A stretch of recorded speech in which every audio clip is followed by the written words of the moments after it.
the desolate lands of Bastonia, eastern Poland, there is a valley where silence is repulsive, almost palpable.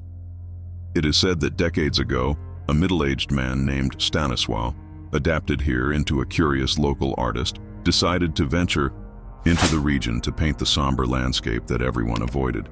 He had just turned 42 and was known for embracing any unusual scenery as a subject for his canvases. But on that trip, something radically different happened. Stanisław camped near an old dried-up stream whose banks sported smooth black stones, as if the ground were scorching even in the middle of autumn. During the day, the wind blew mud and dry leaves, nothing out of the ordinary, just that enveloping quietness. But as night fell, the thin thread of moonlight disappeared behind dense clouds, and the valley plunged into a living darkness. He then heard a low, almost subsonic sound coming from the center of the valley, a hoarse groan, as if someone were dragging a heavy ball across the grass on a moonless night. It was impossible to see, but one could feel it, and those who felt it fell silent. On the second day, Stanisław began to notice stains on his sketch pad, black stains that slowly seeped into the page, as if obscure ink was born from the paper. He remembered touching the edges of a dried-up thicket leaf, rough in texture, that sucked moisture from his fingers. It was that night that the valley began to breathe in unison with him, with each breath, a guttural crackle.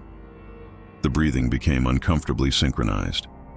With his heart pounding, he dropped the sketch pad and tried to sleep. But the breathing echoed within him, growing stronger and stronger, until his memory was lost. The next morning, colleagues who followed his work found only the fallen easel, scattered brushes, spilled black paint stains, and no Stanisław.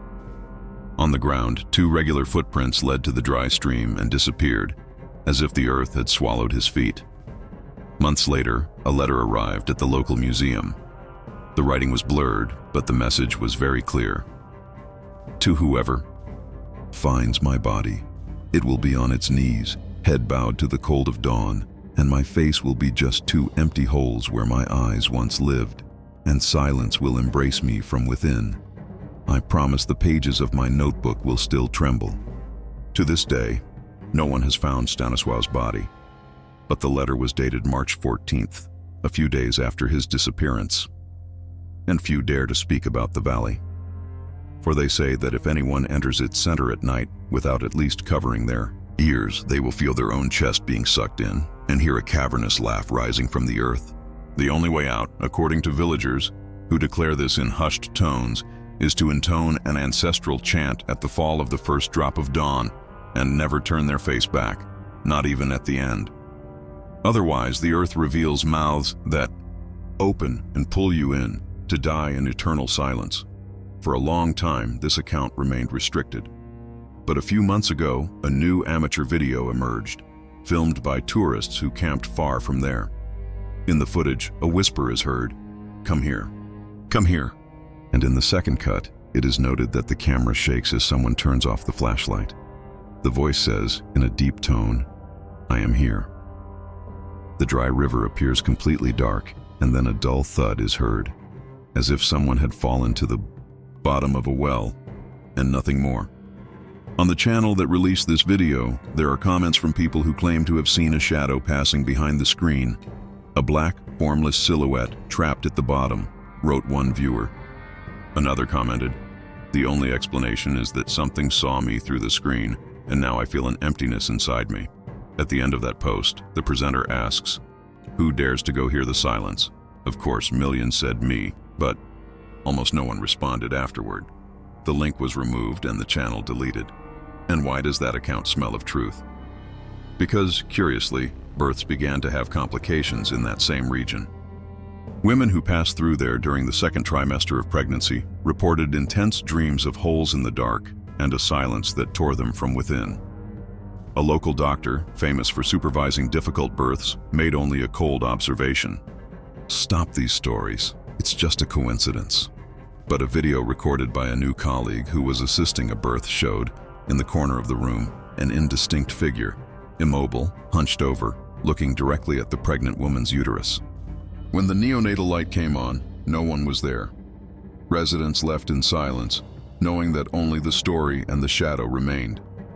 But every new moon, they invariably make 3 black roses and bury them on the stream bank. They say it's the least one can do, offer something improbable to silence the silence that wants to embrace you. In northern Romania, in a village that barely appears on current maps called Dragal Mare, a child whom the locals came to call the counterword lived for a short time. The story only came to light because a French documentarian recorded part of his diary before disappearing in the country in 2017. This village, surrounded by an extremely dense forest, holds an ancient chapel, built entirely with wood from trees that no longer exist. The planks creak even without wind, as if they were alive. And they say that if you enter alone, the doors lock, and you need to repeat a biblical verse backward, word for word, to get out. But there's a macabre detail. If you make a mistake, something answers from the altar. It was there that Elira was born, a girl with skin so pale she seemed made of wax. Since the age of 3, she recited entire passages of the Bible, but always backward, without ever having learned to read. Her family said it was a blessing, a gift in reverse. But the neighbors noticed she had no shadow. When the lantern light hit her, the wall behind remained empty, and the village dogs refused to pass on the street where she lived, always barking at the house with red eyes. What followed is disturbing. During the confirmation ceremony, the priest tried to hold Elira's hand for the anointing. The exact moment the oil touched her skin, the main altar candle exploded, the windows shattered outwards, and a deep, utterly immeasurable voice said in ancient Romanian, "She does not belong to this rite. She is from where the verb dies." Elira did not cry, she just laughed, a childish laugh but hollow, as if coming from inside a buried chest. After this event, children in the village began to disappear, one every full moon, always at the age of 7. Parents found only small fragments of mirrors in their beds, with inverted words carved into them. Saran, Maledic, Tanak, no. One understood the pattern. Until an old healer, over 90 years old, who lived in seclusion, was called to analyze the fragments. When she placed all the pieces together under the moonlight, she saw they formed a figure. Elira's face, but with her eyes turned inward. She screamed, "This girl is made of the reverse. She is what remains when the soul breaks at birth." A more skeptical villager decided to confront the girl. He was a simple man, around 50 years old, who sold wool quilts on the road. He went to her house in the afternoon. He did not return. 2 days later, his body appeared hanging by its hands from a tree in the forest. But the most shocking detail was what was written on his chest, carved with something thin and precise. I asked for the word, and she gave me the mirror. After that, the village gradually emptied. Elira's house was burned by a group of exorcists who came from the capital. But when the flames began to consume the walls, children's screams were heard coming from the attic. When they broke in, no one was there, except for a photo. In it, the girl appeared holding the hand of someone with a blurred face. In the lower corner of the image, a word scratched with charcoal, "Return." The village was officially abandoned in 2020. But even today, travelers say they hear chants coming from the woods, always at night, always backward. One of the last recorded accounts is from a Czech journalist who, passing by the nearby road, stopped to urinate in the bushes. Her pocket recorder, forgotten in the car, clearly captured a child's voice saying, "Whoever hears me already belongs to me. Whoever listens to the opposite of light sees what no one can bear." Her body was never found. Now stop for a moment and tell me something. Did you feel anything different listening to this account? You don't have to say what, just yes or no.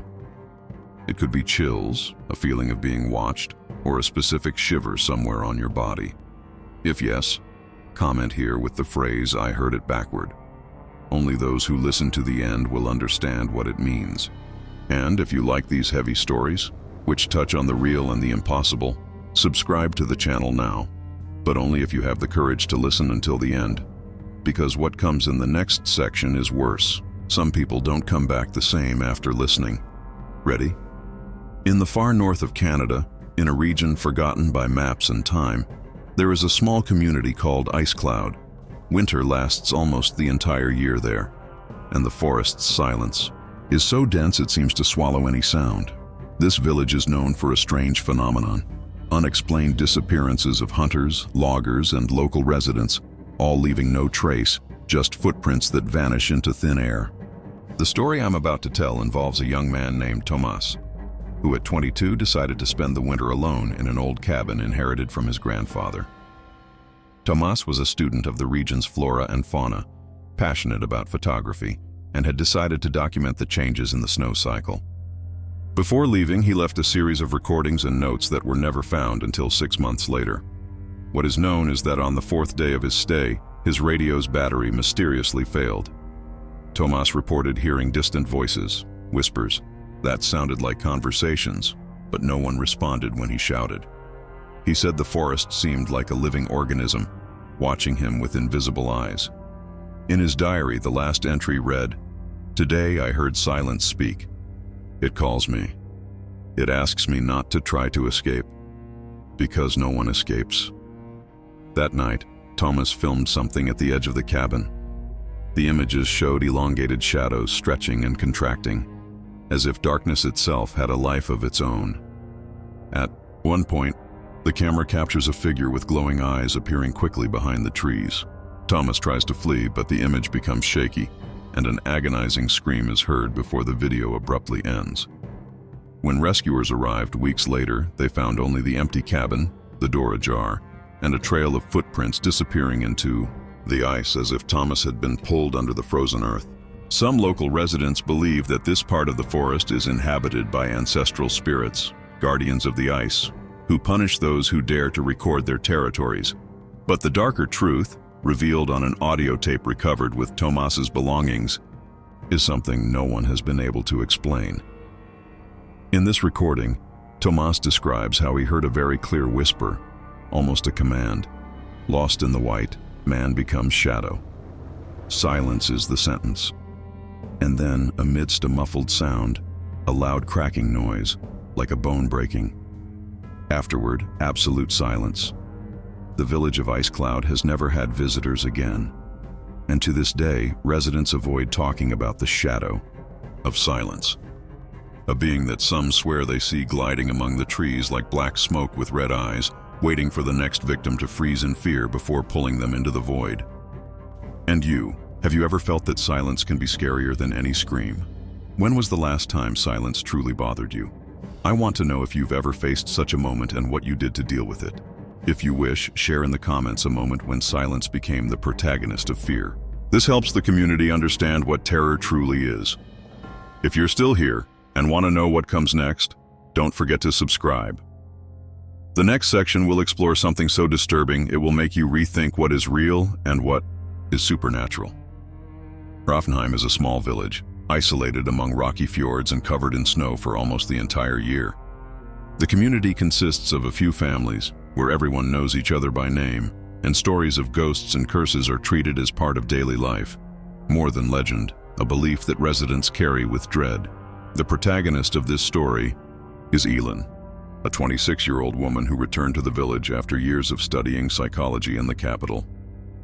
She decided to investigate reports of a presence that, according to residents, visited the village every night, leaving a trail of anguish and madness in those who saw it. Elin was skeptical, determined to prove that it was all just superstition. On her very first night, while making notes in her small room, she heard a strange sound coming from the attic, a deep whisper, almost a lament, that seemed to drag words through the air. Upon going upstairs, she found an old mirror covered by a dusty cloth. When she removed the cloth, she saw something that froze her blood. Her own reflection, but distorted, with black eyes and a crooked smile that didn't match her actual expression. In the following days, Elin began to have vivid nightmares, in which the village seemed to be trapped in a thick fog, and people disappeared one by one, always with the same mark, a strange symbol, drawn in red ink, on the wrists of the vanished. Worried, she tried to alert the residents, but met resistance. They feared that talking too much might attract the entity. On an especially cold night, while the village was covered by a snowstorm, Elin decided to confront whatever it was. She armed herself with a flashlight and her grandfather's old diary, who had been the village leader decades ago and had recorded ancient rituals to protect the community from forces beyond. The diary mentioned the Lady of Gloom, an entity that feeds on fear and loneliness, appearing to the desperate and pulling them into a parallel world of torment. According to the account, the only way to resist was to recognize one's own shadow, accept the fear, and say its name aloud, refusing to flee. That night, Elin found the entity at the edge of the frozen lake, a black figure moving with impossible agility, its eyes glowing like burning coals. When she pronounced her name, the lady contorted in a sharp scream that broke the storm's silence before disappearing with an icy crack. But victory came at a price. Upon returning, Elin realized she was marked. A red symbol pulsed on her wrist, and a growing sense of emptiness filled her heart. The next morning, the village woke to discover that Elin had disappeared, leaving behind only the open diary and a last message written with a trembling hand. Do not flee from what is within. The shadow is in each of us. Here's a point where I want to hear from you. Have you ever felt a fear that seemed to grow from within, an anguish that seemed impossible to escape? Or do you know someone who went through something similar? Share your experience in the comments so we can strengthen this network and understand together what it's like to face the darkest side of the mind. Oh, and if you haven't already, go ahead and subscribe so you don't miss the next accounts. This journey is about to get much more intense. The next section has a story that will challenge everything you think about the real and the supernatural. In the heart of Ukraine, there is a forest called Chorny Lis, the Black Forest. Known for its dense fog and trees that seem to whisper, the forest has a reputation for being cursed. The few people who live nearby avoid entering it after sunset, as they say that lost souls and dark forces roam the forgotten paths. The protagonist is Mikhail, a 32-year-old photographer who, fascinated by paranormal phenomena, decided to venture into the forest to capture images that would prove the existence of the supernatural. He was self-taught, never believed in witchcraft or spirits, but felt an irresistible attraction to the darkness of the place. On the first day, Mikhail found an old, abandoned cabin with strange symbols painted on the walls, remains of candles, and bones scattered on the floor. He felt a chill, but curiosity spoke louder, and he decided to spend the night there, equipped with cameras and flashlights. During the night, he woke to a strange noise, a mixture of guttural chants and distorted laughter echoing through the forest. Looking out the window, he saw a hooded figure slowly walking towards the cabin, carrying a black candle. Trying to stay calm, Mikhail went out to confront the figure, but as he approached, he felt a sense of disorientation, as if he were trapped in a dense fog that prevented him from moving properly. The figure slowly turned, revealing a pale face, empty eyes, and a frozen smile that seemed to freeze time. In the following days, Mikhail recorded unexplained events. Photos that showed human shadows where there was no one, voices whispering his name, and the constant feeling of being watched. He decided to investigate the cabin's history and discovered that it had been the scene of rituals by a sect that, for over 50 years, had sacrificed people to appease the spirits of the forest.